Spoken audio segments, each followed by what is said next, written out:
Welcome back. We're going to carry on our journey through Lent, looking through the lens of Celtic spirituality. It's a really interesting subject that we're looking at today. And for me, one that's changing my view on some of the really central things that I believe in the Christian faith. And I'm so happy to be doing this from Oxwich Bay. Isn't this absolutely glorious? Look around. So beautiful. What a fantastic setting. And sunshine in Wales. How about that? Amazing. Today's readings from Revelation chapter 12. And war broke out in heaven. Michael and his angels fought against the dragon. And the dragon and his angels fought back. But they were not strong enough. And there was no longer any place for them in heaven. The great dragon was thrown down, that ancient serpent who is called the devil and Satan, the deceiver of the world. He was thrown down to the earth, and his angels were thrown down with him. Then I heard a loud voice in heaven proclaiming, "Now have come the salvation and the power and the kingdom of our God, and the authority of his Messiah, for the accuser of our comrades has been thrown down, who accuses them day and night before our God. But they have conquered him by the blood of the Lamb, and by the word of their testimony, for they did not cling to life even in the face of death. Rejoice then, you heavens, and those who dwell in them. But woe to the earth and the sea, for the devil has come down to you with great wrath, because he knows that his time is short." So let's gather ourselves, recollect our scattered senses, and focus them on the presence of God. So we just spend a moment in quiet.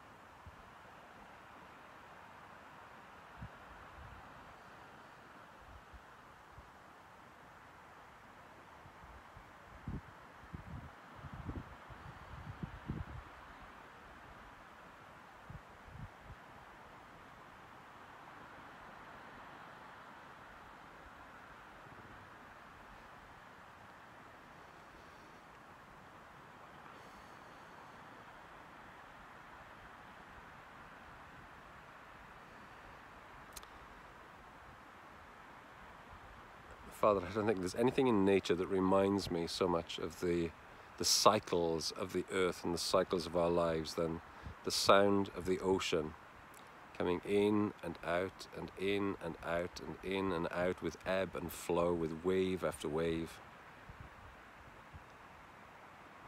And somehow it makes me connected to the earth, it makes me feel connected to the earth. And it grounds me in the sense of my smallness, even in this planet, and the planet itself is so tiny in the universe, and the universe is so tiny in your hand. And yet it makes me realize that there's something of life that goes in the ebb and the flow. Thank you for it all, Lord. Amen. And it seems appropriate that I'm in Oxwich, in Wales, because today we're remembering a Welsh poem. And it was somewhere in the late 800s to early 900s that a Welsh poem came into being, which was called Praise to God. And in this poem there's great emphasis on the saving action of God, on his victory, triumph and honour, as well as his largesse. In the poem, Christ is depicted as a conquering hero, and the text consciously imitates the language of the secular heroic tradition. The poem also holds a great deal of Eucharistic language, such as, "Through the cross, blood-stained, came salvation to the world." And all of these things root this poem deeply in the message of the cross of Christ and give it high merit to be included in our Lenten journey. And I'm coming to realize that there are two largely different schools of thought as we think about the cross. There's one school of thought that talks about the sacrifice of the Lamb coming in substitution for us. And there's some language around that I find hard to deal with these days, around, God God's anger, God's wrath needing to be outpoured on someone. Someone needed to pay the price. And so Jesus came and stood in our place and took our place.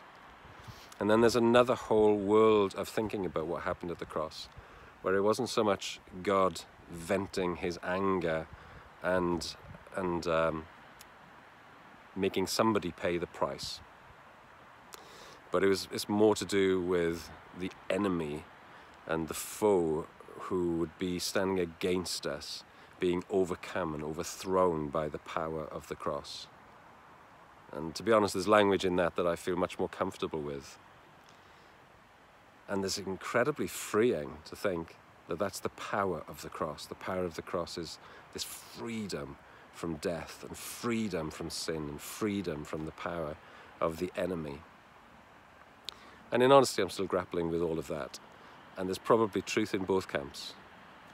But certainly the Celtic saints would have focused quite heavily on the Christus Victor, the Christ is the victor position of the cross. So let's just pause and think about that. Are there times when you think about the cross as being this symbol of freedom for you? Freedom from this enemy that has this war against our souls. How much do we even think about that spiritual battle that is undoubtedly raging? So let's spend some time just pondering the battle that we're undoubtedly in, and then how we position the cross in the middle of that battle, and the impact that could have on our lives right now. Let's have some time to think.